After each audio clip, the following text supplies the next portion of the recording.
broader society. And I think that takes us very nicely into our next presentation by John Gougoulis, whose focus is on AI-related policies in education.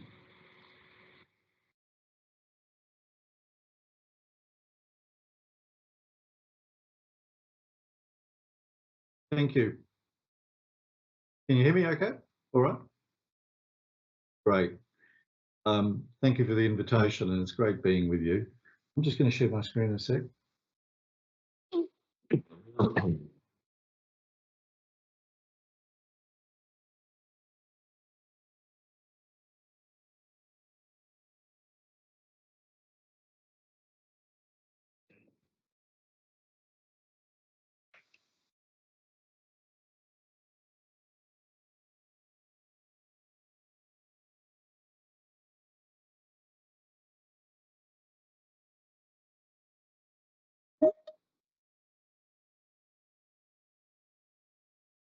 My apologies. Can somebody tell me if they can see the first slide? Yeah, I can see that now. Great, thank you. And I'll work through it. My apologies, one of my screens has gone. I'm going to have a look at the policy frameworks generally and take a case study in Australia, where I happen to be. As an educator, I've worked in state and at federal levels on the provision of policy and curriculum and resources. So I'm taking that perspective. I've always had three references, and I've used that to frame this presentation. One is, every time I've been working on whether it's the national curriculum in Australia or a state-based set of curriculum or policies, what's going on internationally? What can we learn from what's happening in other parts of the world? Secondly, is there anything going on in our schools or in any other schools? Because there are a lot of early adopters, as you would know, in no matter what the initiative and innovation is. And sometimes what you see with those early adopters are opportunities and benefits that can accrue and that can inform further work and policy and frameworks. And then the third reference for me, are there any other broader frameworks in or out of education that can inform the work that we're doing? So as I work through this presentation on principles and policy, that's my frame. The context for me at the moment is, and I think it was alluded to earlier, AI in education is not a distant future imperative. It's already helping teachers now address each learner's specific needs via assessments and via a very important component for me, which is adaptive systems, adaptive learning systems. So I think you need principles and frameworks to make sense for educators, schools and teachers.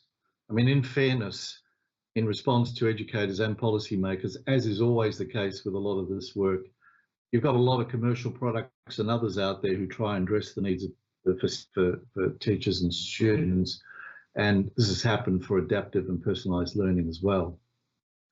And this brings us to the overarching need for a clearer international standards and frameworks and some national policy and guideline frameworks that will assist in the integration of AI curriculum and the opportunity to develop, customise or curate some appropriate resources and tools. And I think this requires educators, government officers and industry representatives to make sure they receive appropriate training and support to enhance their particular competencies that are needed. As educators, we need to see AI in a positive sense, not as a specific thing, but as a bunch of ideas or methods that can form a system. We need to see it as a chance to improve access and inclusion. For example, resources for special needs students, real-time live captioning.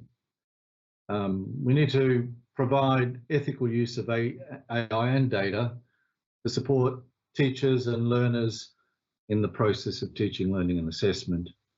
And I think we need to augment the role of teachers by removing repetitive tasks and helping design and provide tailored learning experiences.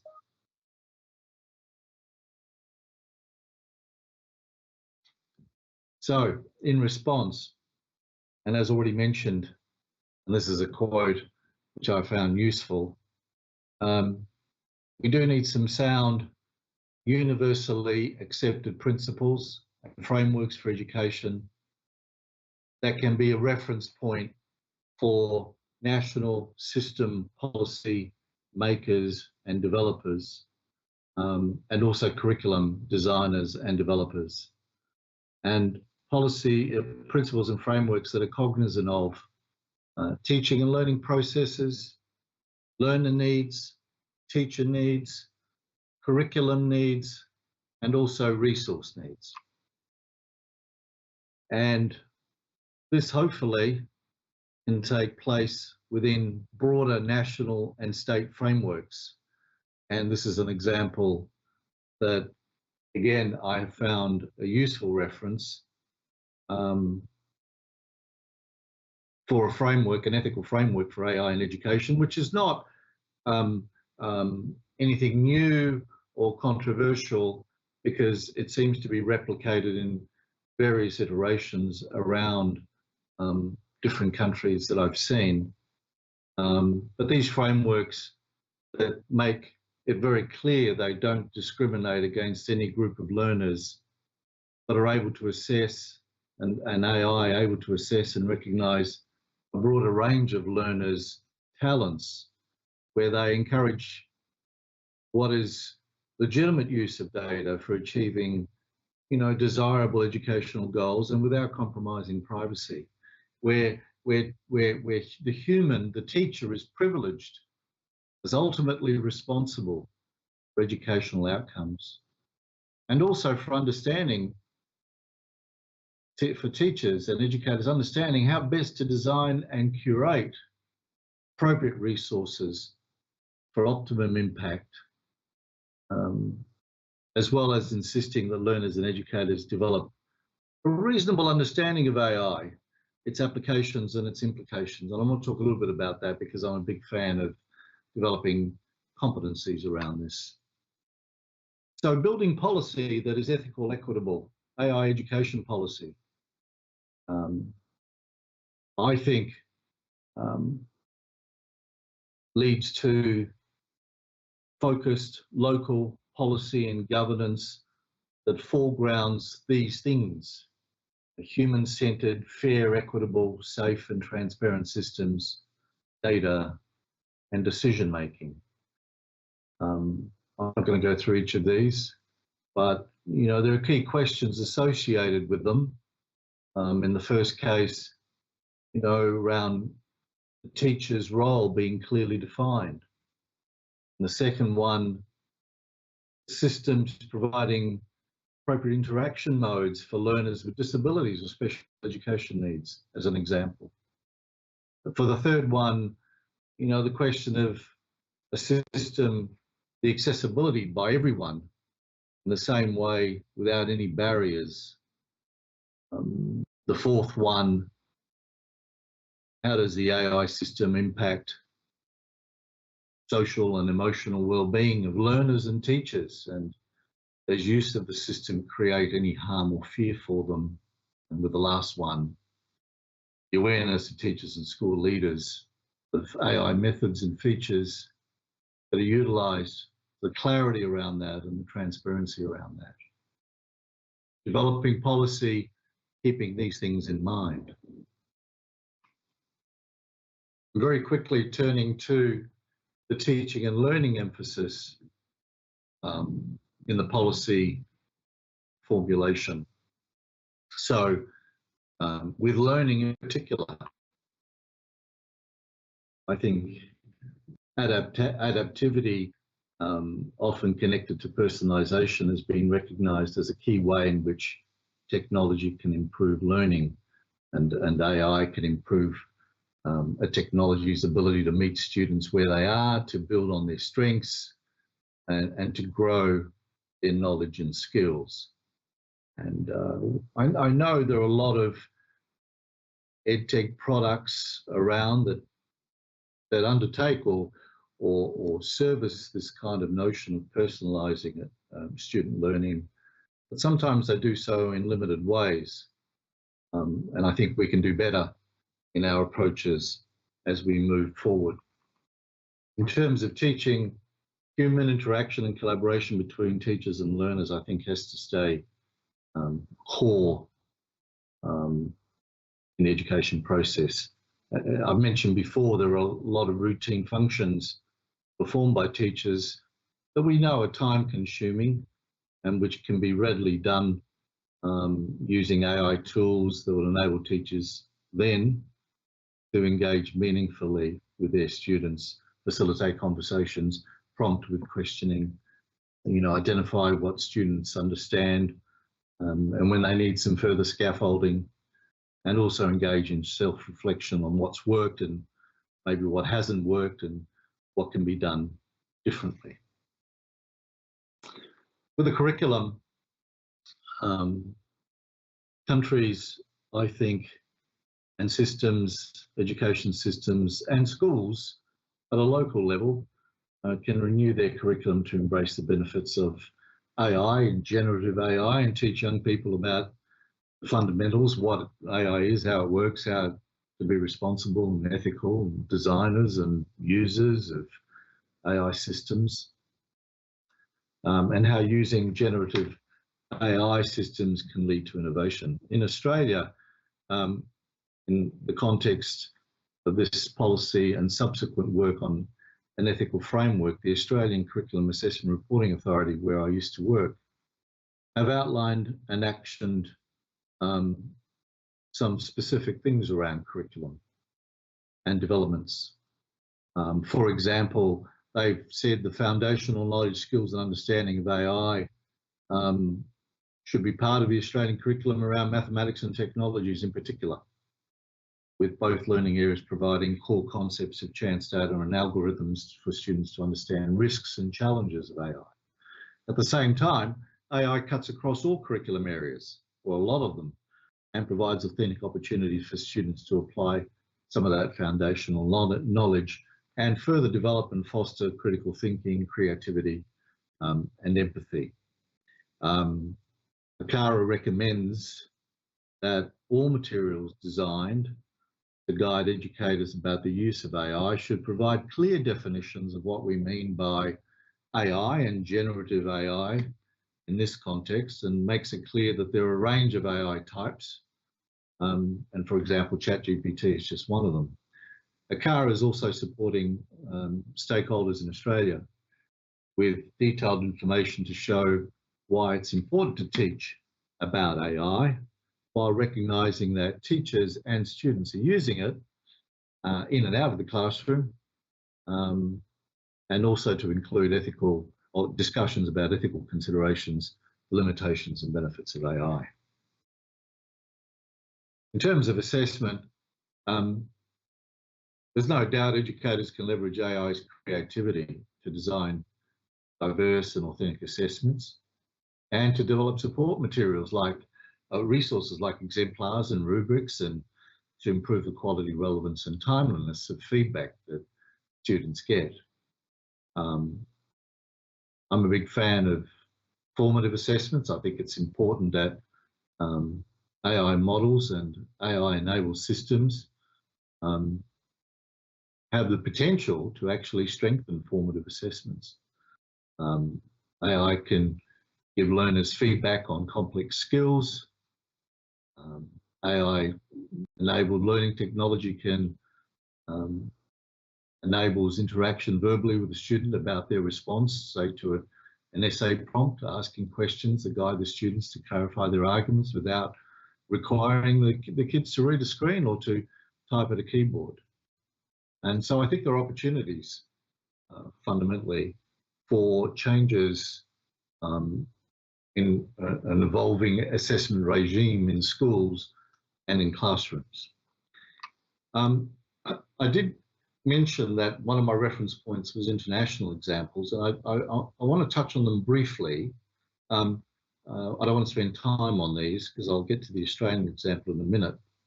But I used these as an opportunity to then reflect on what was happening both locally where I am and in Australia. The OECD, and you'd be all familiar with these things, I just found it very helpful to look at the repository and dashboard in order to access information about policy initiatives in other countries, the status of research and publications, and where courses were, English language AI courses offered by different countries. In UNESCO, the work of UNESCO, again, what I found interesting after looking at a number of international forums and roundtables, workshops and consultations that have taken place since 2019. The two significant things for me on this list includes number 6, the mapping of government-endorsed AI curriculum, which have been developed and implemented by a number of governments around the world, as well as some NGOs that have developed AI curriculum, or at least some systemic curriculum resources and training. And point number 8, again, a big fan of teacher and student competencies, and having had a look at these competency frameworks for teachers and students, where there are sets of competencies and then some statements of progression, which I think is fundamental here. We're going to have effective implementation in schools. If we're going to have effective integration into curriculum and into our assessment, then it's really important that we have a shared language about what it means and what it means in terms of how students develop, both in their skills, their knowledge, their values, their understandings. And if we can have frameworks with their competency and skills frameworks or developmental maps that enable that to happen, terrific. If we can do that for teachers as well, both for pre-service training and ongoing professional learning of teachers, that is another fantastic opportunity to ensure that we can embed in our curriculum and our assessment and our policy frameworks and our pedagogies these important elements. I did find the student framework a bit disappointing. I didn't see that level of development and explication around student growth. I thought the teacher one was pretty good. The European Union too has obviously there's been a number of developments there, and I just want to highlight, I suppose, the latest report that I had a chance to look at from the European Digital Education Hub, which again talked about competencies. It elaborated competencies with case studies and exemplars, which are fantastic. And it talked about teaching with AI, teaching for AI, and teaching about AI, and articulated competencies around those 3 domains. Again, fantastic reference points for anybody in a particular system or country, like Australia, that's looking at developing policy.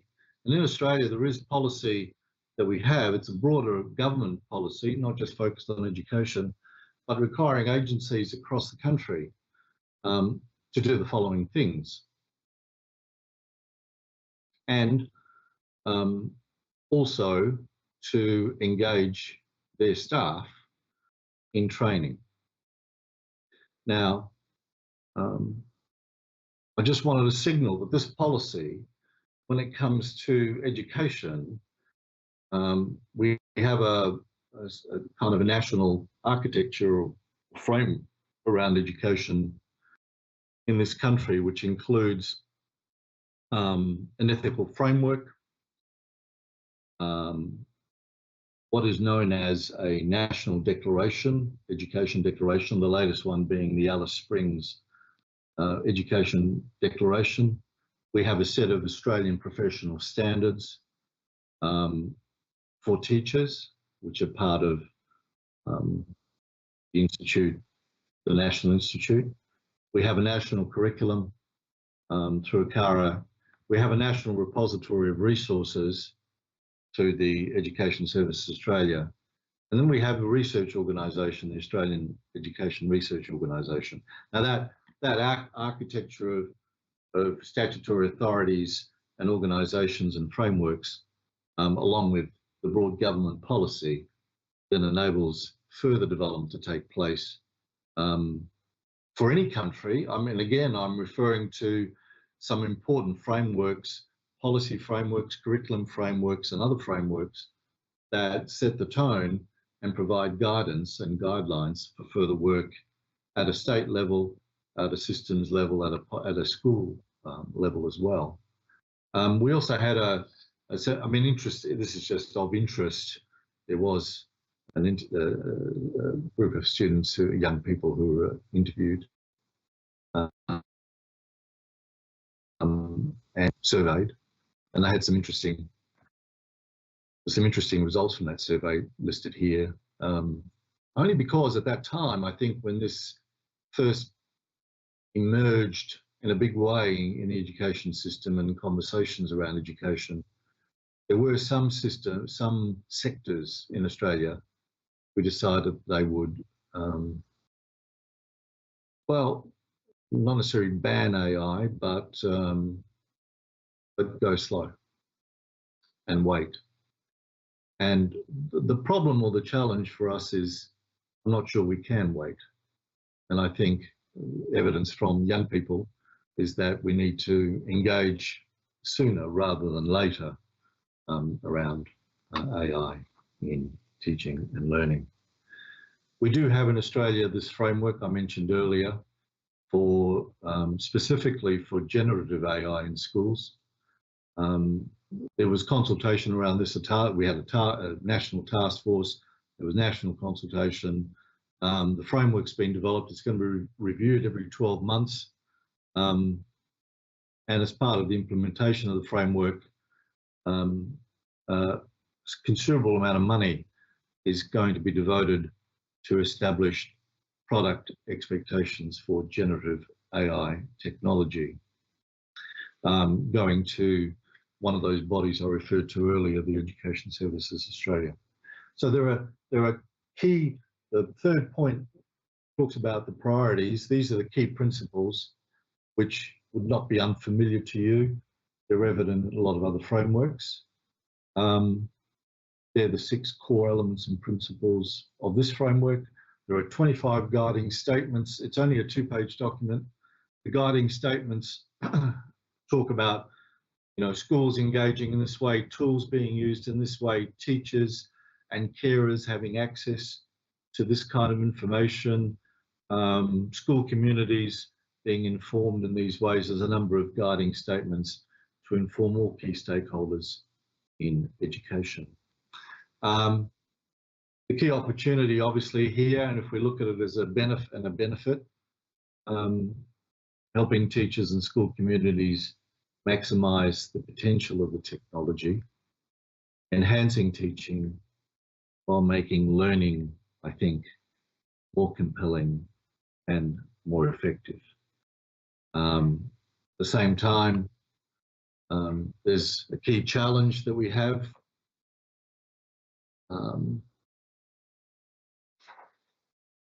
Mentioned there, I think placing onus on schools and teachers to do high stakes work like risk assessments of algorithms, designing appropriate learning experiences, revising assessments,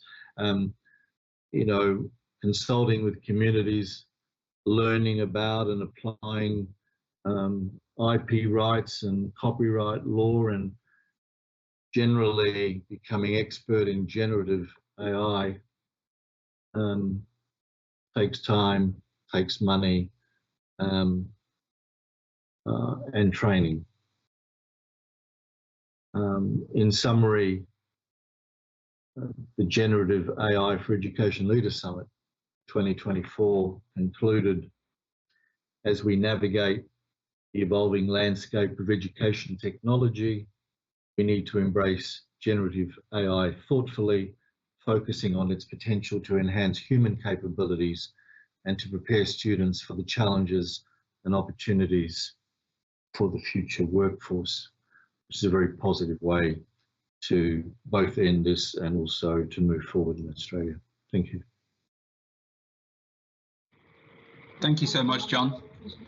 That was a really comprehensive overview of all the different policies and frameworks that are out there. And I think it's a nice place for anyone watching this, if you're in education, to start by looking to examples of what other countries are doing, what's out there, and to really get kind of an overview of different approaches and see how you can support your staff and your learners to get involved with AI. I can't see anything in the Q&A box, which is usually a fantastic sign that you've answered everyone's questions with your presentation. We've had a little shift in the order